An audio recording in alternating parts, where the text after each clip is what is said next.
Mayong hapon mga ka-agri, mga ka-rich Paul.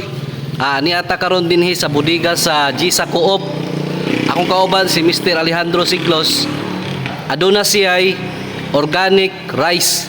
Gigamitan ni sa organic fertilizer, Rich Paul product. So luwas kay ta mo kaon na ni, no? Safety kay atong pamilya mo kaon na ni. Nya healthy kayo kay organic rice sa mga pang diabetic diha. Healthy kay ni siya kaunon. Diarang yang organic rice. So, mo ni ang organic rice mga ka-Rich Paul, mga ka-agri. Anaalang ni sa New Visayas. So, pilay presyo ani boss ang matag sako? Kung nangyatag kwan, si tinta ang kilo kay sa mall gid unta ni, mo dangan unta ni mga 100 or tinta na pinakabarato. Si tinta ang kilo. So, kung ang isa ka sako boss, 25 kilos pa nino?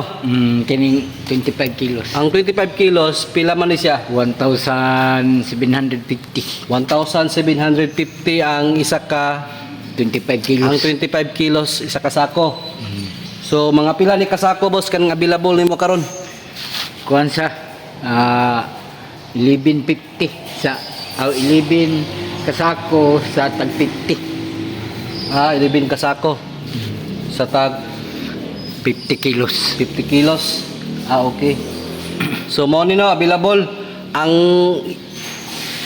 kuan karon ang location ani naa sa New Visayas. Unya diri sa Gisa Co-op. So kung gusto mo palit aning organic rice, kuntaka lang ko ninyo sa Messenger, pwede ta mo dalon diri sa Gisa Co-op diri sa bodega. So kato lang no. Ayos mga ka-agri. Okay. Salamat. Bantag na mo comment. Okay.